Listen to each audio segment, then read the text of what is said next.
let's talk about the debates. Yeah, you guys are going to love this one. So now, apparently, according to Media Matters, wanting there to be debates is actually right-wing and is just a plot, against whatever. Okay, put this up on the screen. Let me read you a little bit of this. The headline is, right-wing media are exploiting RFK Jr. as a spoiler candidate against Joe Biden. They say many conservative media figures are celebrating longtime anti-vaxxer RFK Jr.'s campaign as a potential spoiler against President Joe Biden's re-election, using his entry into the primary to call for Democratic debates. Oh my God, can you imagine? Calling for debates? That's horrifying. Which usually terrible? Aren't held, they say, when a party is running an incumbent. Now, let me just pause on that first sentence because everything about it irritates. I mean, the framing of him as a potential spoiler, he's not running against him as an independent. Right. If this was a Jill Stein situation, he was running as Green Party or Third Party or whatever, I can see the case, right? I could see how they could frame him or as a spoiler candidate. Now, I still wouldn't accept that framing because I think democracy is good and I think it's better to have more choices than fewer choices. But I could at least accept that there is an alternative view and that this could be a damaging thing to Joe Biden's reelection prospects. He and Marianne Williamson, too, they're not running against Joe as third-party candidates. They're running against him in the primary. And all they want is exactly what the Democratic base wants, which is for people to be able to evaluate alternatives. Now, listen, I have no doubt that Steve Bannon and the other people that they quote here, are they interested in sowing chaos in the Democratic Party? No doubt about it. Are they good intention and just really want to see democracy play? And of course, they don't want to see that. But to frame this as exclusively the interest and domain of, right-wing Steve Bannonites is just incredible. It's not just misleading. It is an out-and-out lie. And so let me show you how I know that to be the case. There was just a poll that was done by Newsweek, and they asked people, put this up on the screen, they asked Joe Biden voters, okay, not all voters, just people who voted for Joe Biden last time around, should the Democratic Party hold primary debates? Guess what? 79% of them said, obviously, we actually believe in democracy and we would like to see some primary debates. Are those right-wing people looking for a Joe Biden spoiler to re-elect Trump? Of course not. They just look at the reality of this very aged president and their deep concerns about the future of the country and, by the way, his ability to defeat Donald Trump. And they're like, maybe we should at least have a chance to evaluate our options. And the last thing I'll say about this, Saagar, before I get your reaction, is part of the cope in that Media Matters article is all about how, well, they didn't have, they don't normally have debates in the primaries when there's an incumbent president. First of all, oftentimes there isn't a significant challenge. And whatever you think about Marianne Williamson and RFK Jr., they're already both polling in double digits. RFK's at 20%, okay? These are significant challenges. They have nationwide followings. People deserve to hear from them. And if you have issues with them, then you shouldn't be worried about them being up on a stage. Great, they can be exposed as the clowns that some people think that they are. Or perhaps they will have interesting things to add to the conversation that will be relevant and, by the way, might actually make Joe Biden a better candidate if he is able to survive that process. I think it is an insane argument to say that, oh, well, because we didn't really have democracy in the past, we shouldn't have democracy now. Right. That is a ridiculous, absurd, fig leaf to try to use to cover your anti-democratic authoritarian tendencies here. Once again, I always come back to 1980. President Jimmy Carter is weak. Feckless, some would say about to get wiped out by Ronald Reagan. That was empirically true. Senator Ted Kennedy decides to run against him. They do have actual debates on the debate stage. They fight it out in a big primary. And guess what, Krystal? He won only 37% of the vote.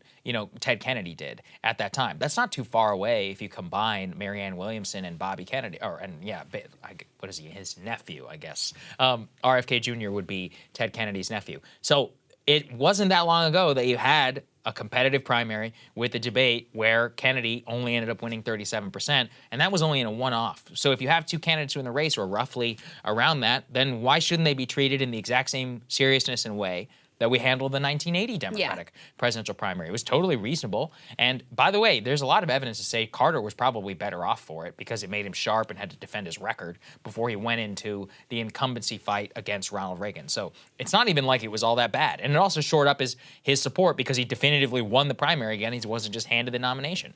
The Republicans had a very spirited debate in 2016.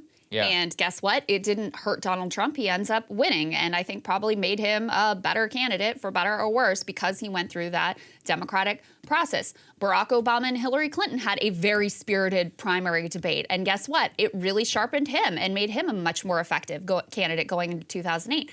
So this notion that democracy will damage the prospects of, whoever emerges from the Democratic primary, I think is ludicrous. I think it's ahistorical. And I think it's just incredibly intentionally misleading. So we see the path they're on here. Number one, they just dismiss any potential challengers. These ones aren't serious. It's like, according to who? Because actually, if you're asking the American people, and this is with total media blackout, total media smear campaigns, still the Democratic primary base is like, we see something there, to the tune of double-digit support. And I'd be very interested, by the way, to see a poll out of New Hampshire specifically of these three candidates. I think you would see a pretty interesting landscape. So they want to just dismiss them as kooks and wackos. You have no choice because, none of them are quote-unquote serious. Any sort of plot to have a real democratic, small d democratic process is just a right-wing scheme, spoiler scheme. And, bottom line, we just don't think that you should have a choice. In the interest of saving democracy, we should have no democracy, effectively. Yeah, I think it's completely ridiculous. I support debates. I think debates are good. I'm doing my monologue today about debates, about presidential debates, and how there are different ways that we can fix it. And yeah, I just come back to the truth that at the times in American history when we had the least amount of direct democracy. So I'm talking here about like when senators were appointed at one point by the state legislature, which is insane in retrospect. Right. They were basically just bought off. It's like whoever the richest guy was the person who would get himself appointed to the Senate, and it was outrageously corrupt. And even in terms of the primary system or the convention system, where you'd have like smoke-filled back rooms in the pre-primary age, which again, not that long ago, really only created in the 1960s. Before that time, it was outrageously corrupt because you had the big business interests and all these other people just pick who they decided to be was president. Now, look, I love FDR. I think he was a great president, but think about this. They selected Harry Truman. They didn't even tell anybody that FDR was deathly ill whenever he was running for his fourth term, and they effectively selected this man for political purposes with no truth to the American people that he very likely would become the next president of the United States. That's crazy. When you really consider it on the merits. It worked out. I think Truman was a good president, but it could have gone the other way. Yeah. It could have gone the Andrew Johnson way, which it has. Well, also, I mean, here's the other thing. Joe Biden doesn't do many press appearances. He doesn't give many interviews. So you have a Democratic base that continues to be very concerned with electability and really wants to make sure that they can defeat, Donald Trump, or if it's Ron DeSantis or whoever it ends up being, but probably Donald Trump. They're very interested in that. And they deserve an opportunity to assess whether Joe Biden is still that candidate. And I think that there are some real questions about that.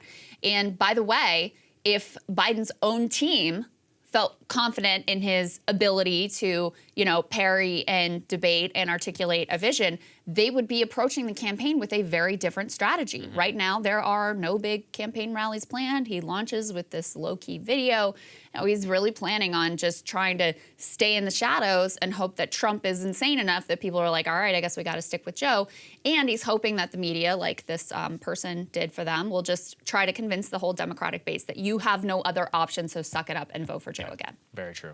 Hey guys, ready or not, 2024 is fully upon us now, and Saagar and I have been brainstorming ways that we can really up our game for this critical election. Yeah, we rely on our premium subs to expand our coverage, to add staff, to upgrade the studio. We just want to give you the best independent coverage of this election, which is possible. So if you can help us out, become a premium subscriber today, breakingpoints.com, or the link is down here in the description video. It really means the world to us, and if you like what we're all about, this is the best possible way to keep us 100% independent, working only for you.